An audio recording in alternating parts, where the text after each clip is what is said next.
Você está ouvindo o Ei-Gestor, conteúdo para uma gestão em saúde acessível e descomplicada.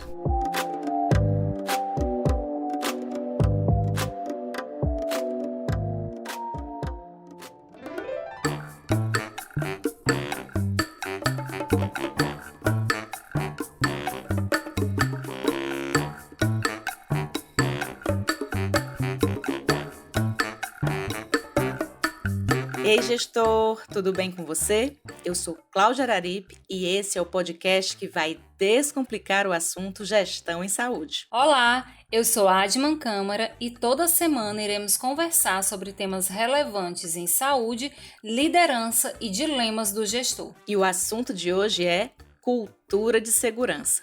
Um assunto desafiador e que tem uma relação íntima com a gestão em saúde. Para alcançar melhoria assistencial, promover a segurança do paciente e elevar a qualidade dos serviços de saúde, é necessário compreender a importância dessa cultura. Que tal começarmos nossa conversa pensando sobre o conceito da palavra cultura? Quando falamos da cultura de um determinado povo ou de uma determinada região, por exemplo, nos referimos aos conhecimentos, às tradições, às formas de agir de um grupo social. E isso inclui o estilo musical, as músicas, as vestimentas. A antropologia e a sociologia, por sua vez, abordam a cultura como uma rede de compartilhamento de valores, de conhecimentos que passam para outras gerações de forma natural. E a etimologia da palavra cultura vem de cultivar, e nesse contexto, cultivar a mente e os conhecimentos.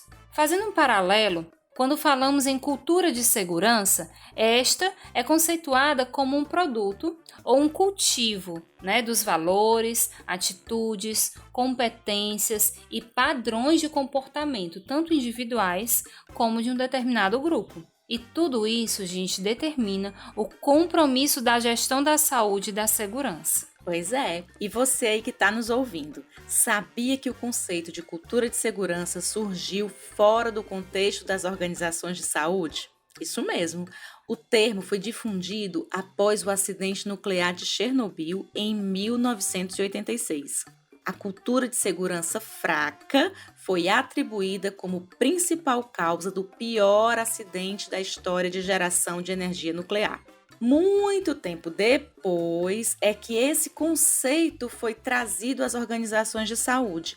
E isso, gente, é muito intrigante, né? E eu tenho mais um dado importante que vai tornar essa questão ainda mais complexa. Segundo a OMS, existem pelo menos 2 obstáculos para fortalecer uma cultura de segurança. Quais são esses obstáculos? Vamos lá. Obstáculo número 1. A crença de que o treinamento é suficiente para resolver um problema. Obstáculo número 2, a tendência de tratar o erro como incompetência, atribuindo-lhe estigma e punição. Apesar de todos os avanços do mundo, esse cenário que a OMS descreveu lá em 2008 ainda está presente em muitas organizações de saúde. Dá para acreditar? Infelizmente dá sim. Mas a gente acredita que isso pode mudar. E estamos aqui para isso. Para aumentar a confiabilidade das organizações de saúde, é preciso investir em comunicação, em confiança, percepção da importância da segurança e confiança na efetividade das medidas preventivas. É isso mesmo, Adma. E quando uma cultura madura, é de fato estabelecida, gente, as pessoas sentem que ela existe. Olha aí aqui o enfoque no sentir, Não é só um quadro na parede, gente. Inclusive, em estudos com foco nessa temática, o termo clima de segurança é utilizado com pouca ou nenhuma diferenciação de cultura. Exatamente. As pessoas elas acabam percebendo que vale a pena notificar os erros e sentem que o foco principal é o aprendizado, a melhoria do sistema e não a busca por culpados, Gente, olha, simplificando, sabe aquelas organizações que quando acontece um problema, a atitude das pessoas é tirar o seu da reta? Pois é, tirar o seu da reta significa focar em justificar o fato, colocando a culpa em outro. Esse é um exemplo clássico de uma organização com a cultura de segurança imatura. Cláudia, e se isso acontecer na minha instituição? Eu, enquanto gestor ou gestora, posso agir de que forma? Como eu posso agir? Adma, olha, em público, né? Numa reunião, por exemplo, o gestor ele pode assumir a postura de coach, fazendo perguntas norteadoras que vão minar qualquer expressão de culpabilidade. Por exemplo, qual foi o protocolo? Ou então, por favor, você poderia relatar o fato para que eu possa compreender o que aconteceu? Como esse evento poderia ter sido prevenido?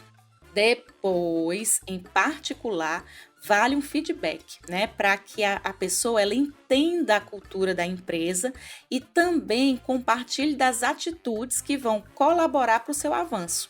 Inclusive, Adma, essa sua pergunta me fez lembrar aqui de uma coisa super importante. Gente, assim, quando a gente fala em cultura de segurança, a gente meio que cola esse conceito com o conceito de confiança e credibilidade. Por exemplo, se um profissional quer realizar um procedimento fora do padrão e a equipe se recusa a ajudá-lo, e esse profissional, né, ele vai buscar alguma interferência em qualquer nível gerencial, se ele conseguir, gente, apoio em algum desses níveis, esqueça. Essa atitude, essa equipe, desculpa, gente, jamais vai confiar novamente na cultura dessa instituição. É um desperdício de motivação, responsabilidade e envolvimento. Nossa, e o papel do gestor nesse caso faz total diferença. Ultrapassa a questão da segurança do paciente, chega a desmotivar até mesmo os outros gestores que se posicionaram a favor do que realmente agir de forma correta. Ah, certeza.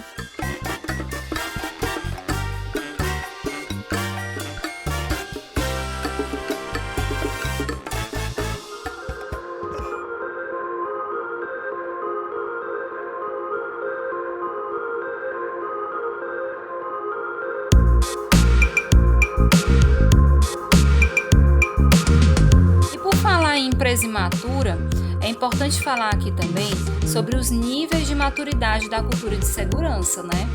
Em qualquer empresa, podemos dizer que existem degraus de maturidade.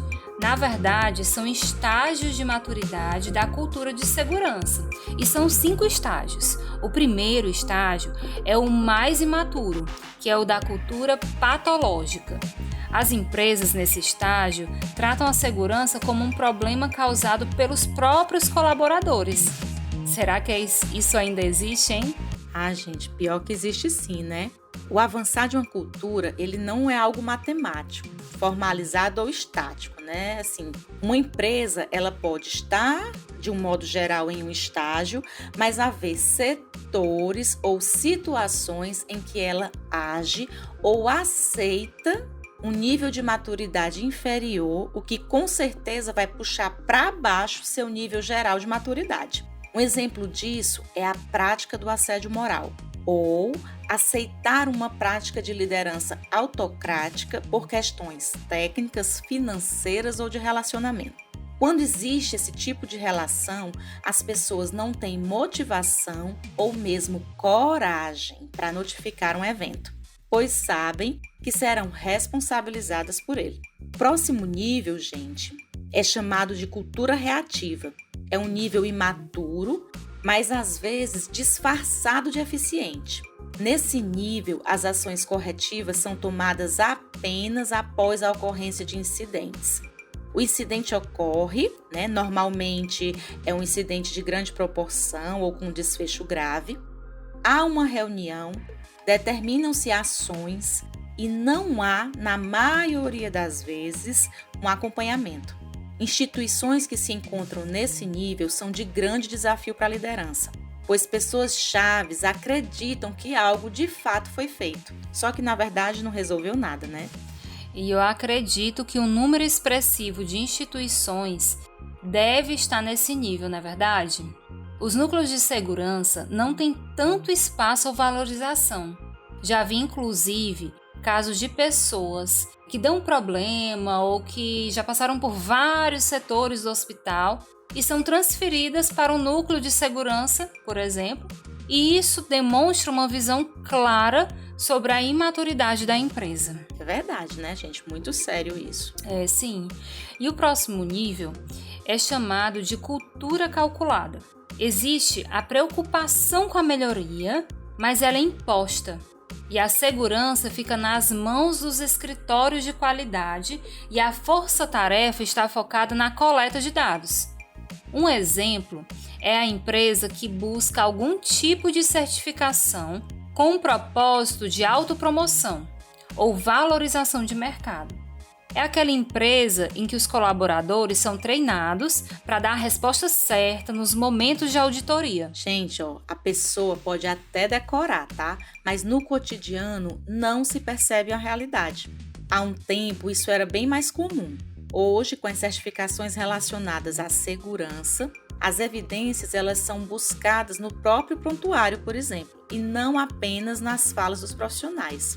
Avançando aqui um pouquinho, né, a gente vai ter um nível maduro de cultura de segurança, que é o estágio de cultura proativa, onde não só existe um número importante de notificações, mas também os colaboradores se sentem à vontade para propor a melhoria dos processos. Empresas nesse estágio já são consideradas maduras e podem avançar para o 5º e último estágio, que é a cultura participativa. Nesse estágio, gente, é muito bacana, né?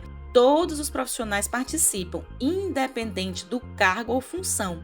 A segurança, ela acaba sendo uma parte inerente do negócio. E aí, gestor, a segurança é prioridade na sua organização? Conta pra gente, como é a tua realidade? Que tal compartilhar experiências e aprender mutuamente? Cláudia, só para simplificar, os cuidados de saúde são considerados uma atividade segura? Eita pergunta, né?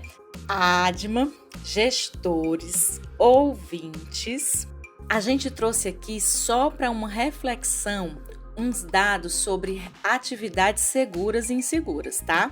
A aviação, por exemplo, é considerada uma organização de alta confiabilidade. Muita gente tem medo de andar de avião, né? Andar de avião é considerado muito seguro.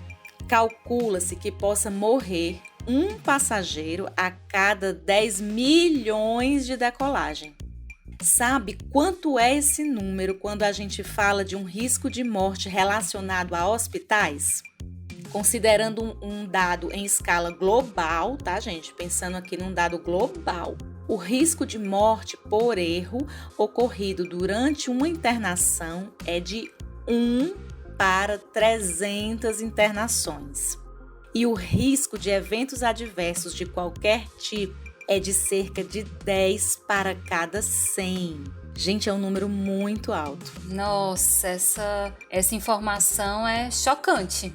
E nos coloca em posição de pensar, preciso fazer alguma coisa. Claro que consideramos a complexidade da atividade em saúde, mas o importante aqui é chamar a atenção da gestão para a necessidade do aprendizado e da mudança. Sabemos que a saúde trabalha com uma excessiva variação, desde questões diagnósticas, terapêuticas, questões do próprio paciente, o ambiente, insumos, o preparo da equipe, enfim. Talvez a aviação tenha uma variação menor, né? Podemos aprender a trabalhar a segurança como um fator prioritário, treinar a equipe, independente da experiência.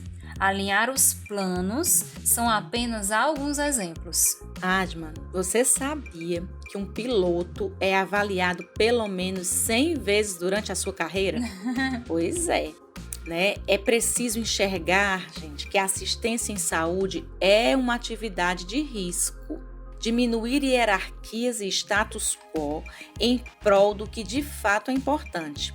Inclusive, isso agrega valor às organizações e aos profissionais. Aquele velho boca a boca que vai te diferenciar no mercado, Sim, entendeu? Entendi. Isso mesmo, esse assunto é bem extenso e nós separamos um último conceito para conversar. Falamos aqui que não se deve trabalhar culpando as pessoas. Precisamos dar espaço a elas e é comum vir sempre a pergunta: e a justiça? A pessoa não vai pagar pelo erro que cometeu? Sim, é importante lembrar que certos erros exigem responsabilidade. É o conceito de cultura justa, um modelo que busca conciliar a falta de culpa e a responsabilização. Uma organização com a cultura justa implantada, ela vai buscar identificar as falhas no sistema, ao mesmo tempo que mantém uma responsabilidade individual e tem uma tolerância zero para comportamento imprudente. Em uma cultura justa, a resposta a um erro ou falha, é baseada no tipo de comportamento associado ao erro e não na gravidade do evento. Por exemplo, um comportamento imprudente, recusar-se a realizar uma checagem de segurança antes da cirurgia. Isso merece uma punição, mesmo que o paciente não tenha sido prejudicado. E o desafio aqui é enxergar a saúde como uma organização de alta confiabilidade. E se engana quem pensa que esse conceito ele advém apenas de opinião. Não é uma questão de confiar ou não, gente. Organizações de alta confiabilidade são aquelas que realizam trabalhos complexos e perigosos, mas minimizam consistentemente, os eventos adversos, mantendo um compromisso com a segurança em todos os níveis. Esse compromisso é que vai estabelecer uma cultura de segurança. Mais uma vez, gente, é preciso admitir que a saúde é uma atividade complexa e perigosa. E trazendo um dado aqui sobre essa percepção, Cláudia, quanto ao conhecimento dos usuários acerca dos cuidados que contribuem para a sua segurança, acredita que cerca de 65% desconhecem esse termo segurança do paciente.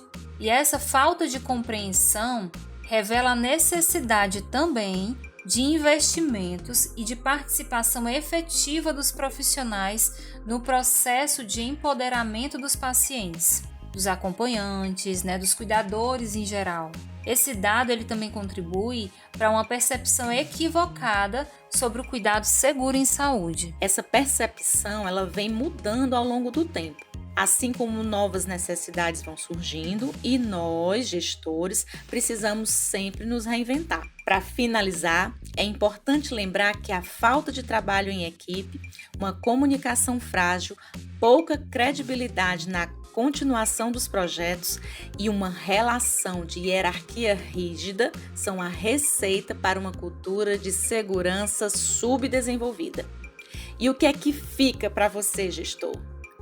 Invista na credibilidade ao que você propõe e haja de forma que a justiça seja sentida no seu dia a dia. E esse foi o assunto do dia.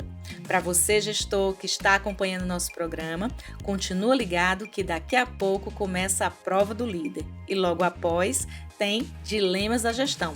2 quadros super bacanas, feitos especialmente para você. É só o tempo do comercial. A gente volta já.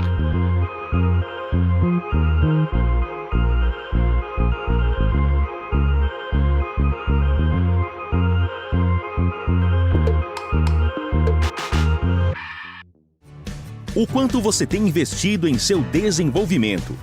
Desenvolver as competências certas é fundamental. A Unifametro ampliou seu portfólio de cursos de curta duração e MBAs com conteúdo especialmente formulado para líderes da saúde. Se você quer esse líder, entre em contato. Acesse unifametro.edu.br ou visite o nosso perfil no Instagram, @eugestordasaúde. Inscrições abertas para o MBA em Gestão em Saúde e MBA em Gestão da Qualidade e Segurança do Paciente. Esse lugar é seu. Aproveite! Você sabia que aprendemos 70% mais quando debatemos sobre um assunto? Que esse percentual cai drasticamente para 20% quando o conteúdo é apenas transmitido diretamente a nós? Aprender e colocar em prática tem que fazer sentido. Convidamos você a conhecer nossos jogos colaborativos e ferramentas de auto-coach para trabalhar liderança, comunicação e segurança do paciente. Quer saber mais? Segue nossas redes sociais, @eugestordasaúde e fica por dentro de estratégias criativas, inteligentes e eficazes para desenvolver você e sua equipe.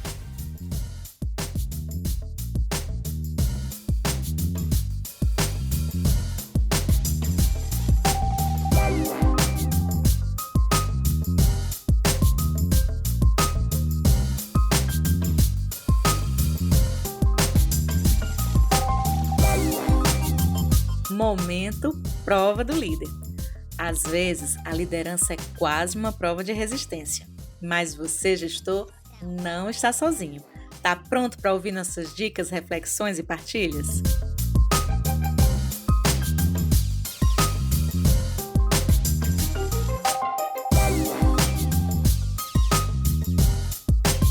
A prova do líder de hoje é sobre liderança antifrágil. E aí, gestor, você já ouviu falar nisso? O pensamento antifrágil é uma competência de destaque na atualidade. Vai além da resiliência e tem como preceito reverter as crises ao seu favor. Poderoso, né? Para você, gestor, entender melhor sobre esse conceito, vamos começar falando sobre a definição de fragilidade. Quando dizemos que algo é frágil, estamos nos referindo a algo que quebra, se danifica ou deforma quando submetido à pressão de um agente externo. Essa definição faz sentido para você? Qual seria, então, o oposto de frágil? Comumente, poderíamos ouvir uma resposta como forte, resistente, que é capaz de suportar pressão sem sofrer dano. No entanto, um autor libanês chamado Nassim Nicholas Taleb, em seu livro Antifrágil, Coisas que se beneficiam com o caos, trouxe um conceito diferente. Para Taleb, o oposto de frágil seria o antifrágil, algo que melhora quando está diante de uma situação inesperada. No argumento do autor, dizer que algo resistente é o oposto de frágil é como dizer que neutro é o oposto de negativo. E como esse conceito pode ter relação com a liderança? Como já falamos aqui, a liderança é uma habilidade que pode ser desenvolvida e o que diferencia os líderes é basicamente sua forma de pensar e agir em resposta ao meio que está inserido. Nesse contexto, o pensamento antifrágil se torna mais uma habilidade de liderança que vai fortalecer e diferenciar os bons líderes. E você, gestor, que está aí ouvindo nosso podcast, pode até questionar: o antifrágil, então, não seria o mesmo que resiliente? Essa é uma dúvida de muitas pessoas, uma vez que o conceito de resiliência vem ganhando cada vez mais espaço. Mas, embora os conceitos tenham relação, o conceito de antifrágil vai além da resiliência. Fazendo um comparativo, a resiliência é como uma mola. Quando acaba a pressão, ela volta ao seu estado inicial como se nada tivesse acontecido. O antifrágil vai além. Ele entende que é possível crescer nos momentos de pressão intensa e encara o caos como uma oportunidade de sair fortalecido. Simplificando, a resiliência é muito importante, mas não é mais suficiente para encarar a nova realidade. Estudiosos no assunto trazem exemplos simples de como trazer esse conceito para a nossa vida diária. Em negócios, podemos voltar aqui a trazer o exemplo da aviação, uma indústria antifrágil que procura aprender a cada crise. Sempre que ocorre um desastre aéreo, a aviação busca novas formas, de prevenir eventos futuros. No âmbito da gestão em saúde, esse é um dos maiores desafios: compreender nossas fragilidades e lidar com elas de frente, para trabalhá-las assim como ocorre na aviação. E então, gestor, isso faz sentido para você? O conceito de antifrágil não é algo que se aplica apenas ao meio corporativo. É algo, gente, que se aplica para a vida. Tá pronto para ouvir essas dicas sobre como desenvolver um pensamento antifrágil? Dica número 1. Defina Analise suas próprias fraquezas de uma forma positiva, com o leme sempre apontando para o crescimento. Nada de se sabotar com autocrítica ou fortalecer crenças limitantes, ok? Dê e receba feedbacks de maneira clara e honesta. Encare os problemas como oportunidades de melhoria e as queixas como uma consultoria gratuita. Nossa terceira dica: desenvolva seu conhecimento. Leia assuntos fora da caixinha. Histórias de superação e crescimento são exemplos de conteúdo interessante para aprender sobre esse conceito. Dica número 4. Não foque apenas no mundo ideal. Entenda que o inesperado acontece e você não precisa ter o controle de tudo. Nossa dica número 5. Não esconda os problemas embaixo do tapete. Eles continuam existindo. Fugir não resolve e ainda cria uma pilha de coisas ainda mais difícil de resolver. Ser antifrágil, gente, não significa sofrer por antecedência. Entenda, que você não controla tudo e busque o equilíbrio entre a autocobrança e a visão positiva que leva ao aprendizado contínuo. E aí, o que é que fica? Estamos, cada vez mais expostos às incertezas e o incerto afeta tanto nossa vida pessoal quanto profissional. As mudanças, elas acontecem rápido e a sobrevivência depende da facilidade de adaptação. É tudo uma questão de como vemos o mundo. Espero que essas dicas possam contribuir um pouquinho que seja com a sua carreira, com os seus resultados e principalmente com a sua vida. Toda semana estaremos trazendo desafios diferentes para a liderança e dicas super especiais para lidar com eles. Fica ligado, favorita a gente, nos acompanha pelas redes sociais. E compartilha esse episódio, viu? Ajuda a gente a alcançar nosso propósito.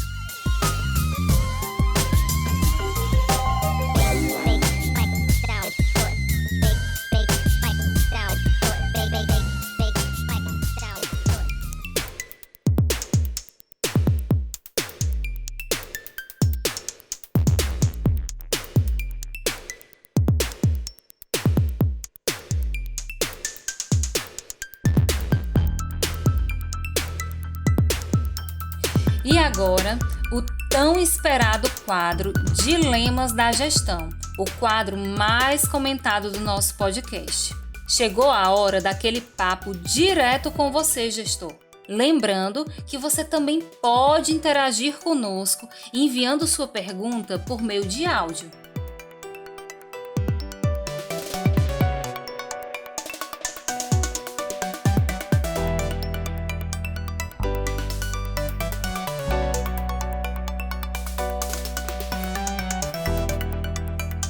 E o dilema de hoje foi enviado pelo nosso Telegram, @podcasteigestor.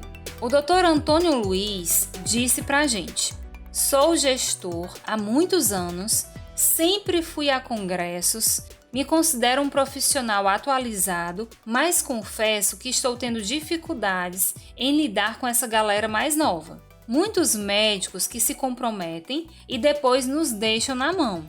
Enfermeiros, fisioterapeutas que ficam no emprego, a gente treina e logo vão embora, sem compromisso com o trabalho.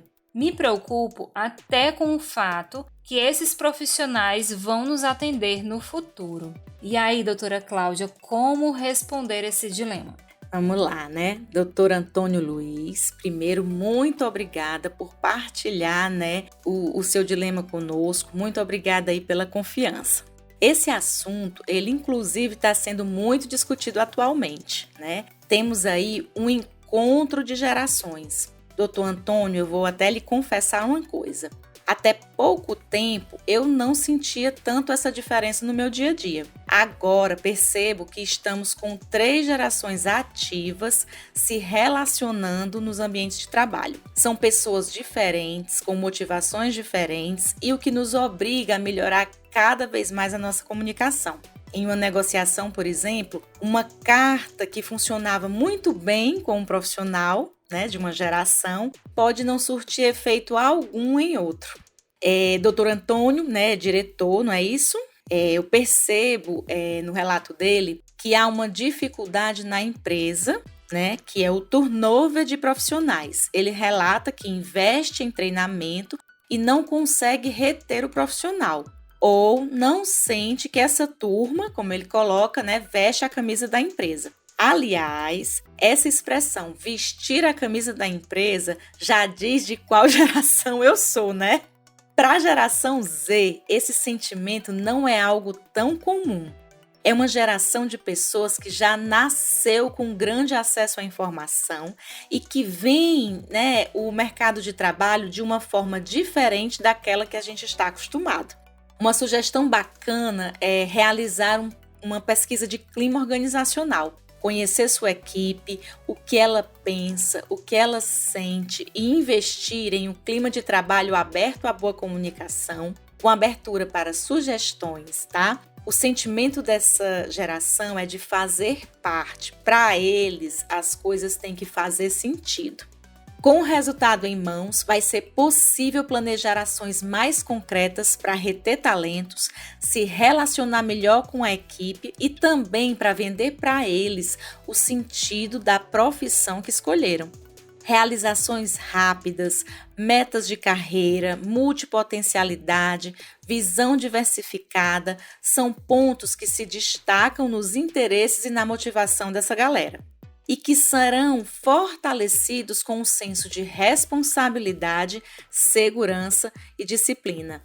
Na verdade, em saúde não existe o conceito de cringe. O que existe são gerações que precisam se respeitar, aprender uma com a outra e crescer juntos.